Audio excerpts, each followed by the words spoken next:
नमस्कार, मैं हूं अरुण तोमर। आप देख रहे हैं साधना न्यूज। राजस्थान के झुंझुनू की बेटी भाग्यश्री सैनी कहती हैं कि इस युग में कोई भी कार्य असंभव नहीं है, बस उसे करने की जज्बा और उत्साह होना चाहिए। कार्य की शुरुआत के लिए ना उम्र बाधा बनती है और ना ही हालात। अगर कुछ कर गुजरने का जज्बा हो तो मुश्किल राहें भी आसान हो जाती हैं।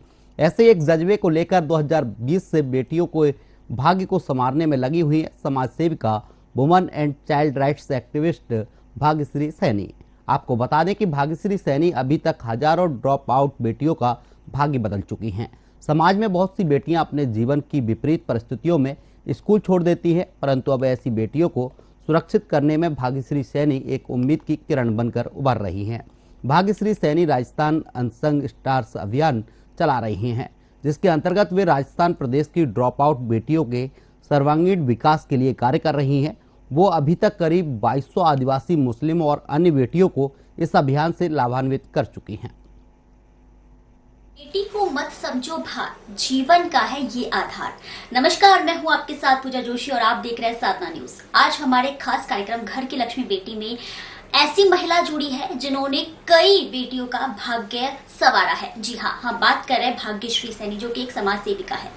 नमस्कार, स्वागत है आपका हमारे घर की लक्ष्मी बेटी और साधना न्यूज में। थैंक यू सो मच पूजा। बिल्कुल, हम प्रोग्राम की शुरुआत करने से पहले आपका परिचय जानना चाहेंगे। छोटी सी जीवनी आपके बारे में आप हमें बताएं। मैं women and child rights activist हूँ और मैं अभी ड्रॉप आउट्स बेटियों के लिए काम कर रही हूँ राजस्थान में। एंड उसके साथ I am a blogger, I am writing for so many platforms और मैं सोशल इश्यूज एक्सपर्ट भी हूँ नेशनल मीडिया पे, एंड दैट्स इट। जी बिल्कुल, देखिए आप ड्रॉप आउट बेटियों के लिए काम करती हैं, उनको पढ़ाती हैं, उनको लिखाती हैं। तो कैसे क्या होता है इस ड्रॉप आउट में? कैसे कौन सी बच्चियां आती हैं और कब कौन सी क्लास को वो छोड़ करके आपके पास आती है, या फिर कैसे आप उनके पास जाते हैं? जी पूजा, हमने 2 साल पहले मेरा स्टैनफोर्ड का असाइनमेंट था, उस दौरान मैं पहली बार इन बच्चियों से मिली थी। 2020 में मैं बोल सकती हूँ। तो फर्स्ट टाइम मुझे ये लगा था कि जब मैंने इनकी परिस्थितियां जानी थी, मैं स्पेशली जयपुर का जो हमारा सेंटर है लंकापुरी, थोड़ा सा स्लम एरिया है, तो वहां पे मैंने पहली बार इन बच्चियों का इंटरव्यू किया था और पहली बार मैंने जाना था कि भाई इनकी क्या रीजन थे कि इन्होंने अपने स्कूल को छोड़ दिया है। तो उस टाइम मुझे लगा कि नहीं, डेफिनेटली इनके लिए हमें करना चाहिए, क्योंकि ये हम सभी लोग जानते हैं कि जो एजुकेशन है वो बहुत इंपॉर्टेंट टूल है और बहुत स्ट्रांग टूल है किसी के भी लाइफ को चेंज करने के लिए। तो तब मैंने राजस्थान अनसंग स्टार्स अभियान की शुरुआत की थी। अनसंग का जो कॉन्सेप्ट है वो वहां से आया था कि वो सितारे जो छुपे हुए हैं। तो पहली बार मैंने 146 बच्चियों को अडॉप्ट किया था कि मुझे उनको डेली बेसिस पे पढ़ाना है। तो मेरे लिए पॉसिबल नहीं था कि मैं सारे सेंटर्स को विजिट कर पाती एक साथ, तो मैं ऑनलाइन उनको मैंने पढ़ाना स्टार्ट किया था। तो हम लोग, जब मैं उनको पढ़ाती थी तो नॉर्मल हम लोगों की बातचीत भी होती थी, घर में क्या है, कौन है, कैसा है। तो मुझे फर्स्ट टाइम में इनकी सारी परिस्थितियां पता चली। तो मेरे जो जयपुर सेंटर की बच्ची हैं वो सब चूड़े बनाती हैं। तो जब मुझे ये पता चला कि ये 4-4, 5-5 घंटे भट्टी के आगे बैठते हैं, चूड़े बनाती है, then they are going to centre. तो वो अनसंग स्टार्स, वो सितारे जो छुपे हुए हैं और जिनको सामने आना चाहिए। तो मैंने जब इस अभियान को शुरू किया था, तो राजस्थान अनसंग स्टार्स अभियान के नाम से हमने इस अभियान को शुरू किया था और अब तक 2200 ड्रॉप आउट्स बेटियों को हम लोग राजस्थान के 6 जिलों से कवर कर चुके हैं, जिसमें हमारे 3 आदिवासी जिले हैं, उदयपुर, डूंगरपुर, बांसवाड़ा, और 3 अन्य हैं, जयपुर, जालौर और अजमेर।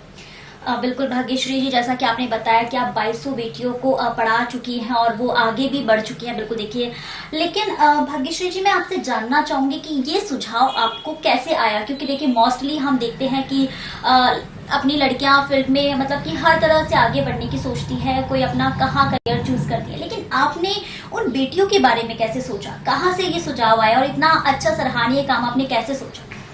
देखिए, मैं जहाँ पे मैं पढ़ी हूँ या बड़ी हुई हूँ और जहाँ पे मैं पैदा हुई हूँ, तो मैंने बहुत सारे डिस्क्रिमिनेशन अपनी लाइफ में देखे हैं। लड़का और लड़की में बहुत भेदभाव, एंड स्पेशली मेरी जितनी भी कजन सिस्टर्स है वो उतनी ज्यादा पढ़ी नहीं है, और उसका क्या इम्पैक्ट उनकी लाइफ पे हुआ है वो भी मैंने बहुत अच्छे से देखा है। तो मेरा ग्रेजुएशन 17.5 में हो गया था, एंड मैं जब सिविल सर्विसेज की तैयारी कर रही थी और अभी भी कर रही हूँ, तो उस दौरान वो जो डिस्क्रिमिनेशन था वो मुझे हमेशा हिट करता था कि नहीं, लड़कियों के लिए एजुकेशन बहुत इंपॉर्टेंट है, और ये जो डिस्क्रिमिनेशन है जो आपने अपनी लाइफ में देखा है, आपको बहुत कुछ सिखाता है। तो वो एक फैक्टर मेरे जीवन में हमेशा रहा है कि ये मेरे बोल सकते कि हार्ट के बहुत क्लोज है बच्चियां। तो मुझे इनके लिए करना था। और जब मैं पहली बार जब इनसे मिली थी तो उस चीज ने मुझे हिट किया था। एंड एक पंच लाइन जब मैं इनसे मिली थी एंड वी वर जनरल, हमारी जब बातचीत हो रही थी तो वो बच्चियां जो मुझे बोलती थी कि मैम हमें क्या करना है पढ़ के, हम क्या कर लेंगे 10th करके, तो वो चीज मुझे सबसे ज्यादा हिट की थी कि नहीं इनके लिए करना है और डेफिनेटली इनके लिए करना है। देखिए बहुत अच्छी बात है कि आपने ऐसा सोचा कि इन बेटियों के लिए या इन लड़कियों के लिए कुछ करना चाहिए। बहुत कम लोग होते हैं ऐसा जो सोचते हैं, बिल्कुल सही कहा। लेकिन मैं जानना चाहूंगी कि ऐसा क्यों होता है कि हमारे समाज में बेटों को तवज्जो दिया जाता है और बेटियों को नहीं? ऐसा क्यों सोचते हैं कि बेटी सिर्फ पराए घर जाएगी तो वो सिर्फ खाना बनाने तक ही सीमित रहेगी या बच्चा देने तक ही सीमित रहेगी? ऐसा क्यों होता है? सब आज भी हालांकि पुरुष प्रधान देश है, लेकिन फील्ड ऐसी महिलाएं हैं और ऐसी बच्चियां हैं जो आज भी पिछड़ी हुई है। देखिए हमारी जो सोसाइटी का सेटअप है ना, उसमें जो पेट्रियार्की है वो बहुत बड़ा इंपॉर्टेंट रोल प्ले करती है, जहाँ पे हम लोगों को लगता है कि महिलाएं या जो बेटियां हैं वो दोयम दर्जे पे है। एंड और भी बहुत सारी चीजें जो सोच है वो काम करती हैं कि लड़कियों को क्या करना है, दूसरे घर जाना है, घर संभालना है। और अगर पेरेंट्स के पास रिसोर्स हैं तो वो हमेशा सोचते हैं कि बेटा है वो घर का आधार है, उसी को पूरा घर संभालना है, बेटियों पे वो रिसोर्स खर्च करने की क्या जरूरत है। और अगर इन ड्रॉपआउट्स बेटियों को देखेंगे तो इनके साथ patriarchy is not the only reason, इनके साथ तो बहुत सारे रीजन होते हैं। स्कूल बहुत दूर है, पेरेंट्स सिक्योर नहीं फील करते हैं कि बेटियों को हमें इतनी दूर पढ़ने भेजना है, घर में वो पढ़ाई का माहौल नहीं है। बच्चियों को कभी भी हम लोग जब पेरेंट्स बच्चियों को रेज करते हैं तो पेरेंट्स को लगता है कि बच्चियों की शादी करना ही सबसे बड़ा कर्तव्य है हम लोगों के लिए, तो उन लोगों को नहीं लगता कि कभी उस चीज को हमें इंपॉर्टेंस देनी है। और भी बहुत सारे रीजन है इस चीज के लिए। लेकिन अभी जब से वुमेन एम्पावरमेंट की हम लोग बात करते हैं, चीजें बहुत चेंज हुई हैं और लड़कियां अभी बच्चियां पढ़ रही हैं, पेरेंट्स अपनी बच्चियों पे भरोसा कर रहे हैं, उनको पढ़ा रहे हैं। सबसे इंपॉर्टेंट चीज, ड्रॉप आउट्स बेटियां अपनी एजुकेशन को छोड़ रही हैं और वापस अपने पेरेंट्स को कन्विंस करके वापस ले रही हैं, तो मुझे लग रहा है कि चीजें डेफिनेटली अभी बदल रही हैं। बिल्कुल। देखिए ड्रॉप आउट बेटियों की अगर लड़कियों की बात करें तो वो आपको लेकर बहुत ज्यादा खुश होती होगी कि हमारे लिए एक भगवान उतर कर आया है, क्योंकि उनके अंदर एक मोटिवेट लाना, उनको प्रेरित करना, उन्हें सशक्त बनाना, उन्हें आगे बढ़ने की प्रेरणा देना, ये सब एक आम बात नहीं है भाग्यश्री जी। तो कैसे कर लेते हैं आप ये सब? देखिए बहुत टफ होता है, क्योंकि दो लड़ाइयां आपको डेली बेसिस पे लड़नी होती हैं। एक तो ये बहुत अच्छी बात आपने बोली कि इन बच्चियों को मोटिवेट करना। एक्चुअली आप इनको सेंटर्स तक ले आते हैं, सेंटर में आप इनको कितना भी बड़ा लेक्चर दे दें, कितना भी समझा दें, लेकिन at the end of the day ये अपने घर वापस जाती हैं उसी माहौल में जहाँ पे इनको तवज्जो नहीं दी जाती, उसी माहौल में जहाँ पे इनके एजुकेशन को कभी काउंट नहीं किया जाता। तो ये बहुत टफ होता है कि जब आप सालों बाद में किसी को बाहर निकालते हैं और सालों बाद में किसी को आप ये रियलाइज करवाते हैं कि आप भी कर सकते हैं और आपको करना चाहिए, तो ये एक प्रोसेस है, ग्रेजुअल प्रोसेस है कि उनको टाइम टू टाइम मोटिवेट करना पड़ता है, उनको एग्जाम्पल्स देने पड़ते हैं। उसके लिए हम लोग बहुत सारी चीजें करते हैं, टाइम टाइम पे इनके सेशन हम लोग करवाते रहते हैं कि भाई नहीं आपको क्यों पढ़ना चाहिए। और जो बेटियां इनकी जो ड्रॉपआउट्स बच्चियां थी जिन्होंने बहुत अच्छा किया है, उनका भी एग्जाम्पल इन लोगों के लिए रहता है। इसके अलावा हम लोग जो हर साल इनके लिए जो बच्चियां टॉप करती हैं पूरे 6 जिलों में, उनके लिए हम लोग राजस्थान अनसंग स्टार्स अवार्ड और राजस्थान अनसंग स्टार्स स्कॉलरशिप रखते हैं। एंड ट्रस्ट मी, जब से हम लोगों ने ये चीज रखी है और मैं सेंटर विजिट करती हूँ, तो उन बच्चियों के ये है कि इस बार हमें टॉप करना है और वो प्राइज हमें लेना है। इन सेकेंड थिंग, जब ये चीज हम लोगों ने की है तो उनके पेरेंट्स को भी यकीन हुआ है कि हाँ हमारी बेटियां भी कुछ कर सकती हैं और हमारी बेटियों ने जीता है, बेशक वो लॉन्ग टर्म के लिए नहीं हो, शॉर्ट टर्म के लिए हो। तो ये तो है कि अभी पेरेंट्स अपनी बेटियों को भेज पा रहे हैं, लेकिन उस कॉस्ट पे कि उनको ये प्रूव करके दिखाना पड़ता है कि हम भी कुछ कर सकते हैं।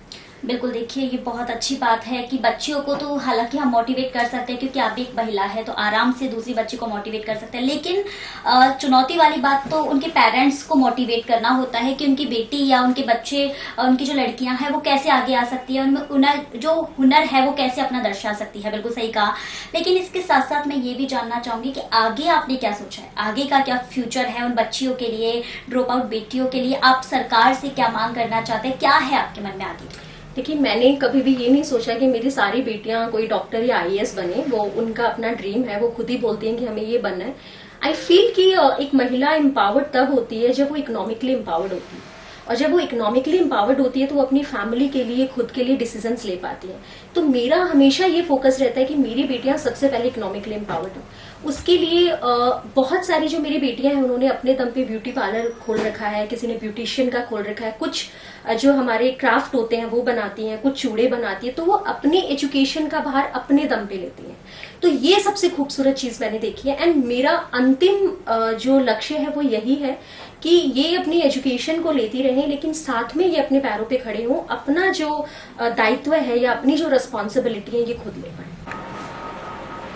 बिल्कुल, तो ये थी हमारे साथ आज भाग्यश्री सैनी जी, जिनको हमने हमारे घर की लक्ष्मी बेटी कार्यक्रम में आपको दिखाया। और इन्होंने 6 जिलों की 2200 बेटियों का भविष्य सुधारा।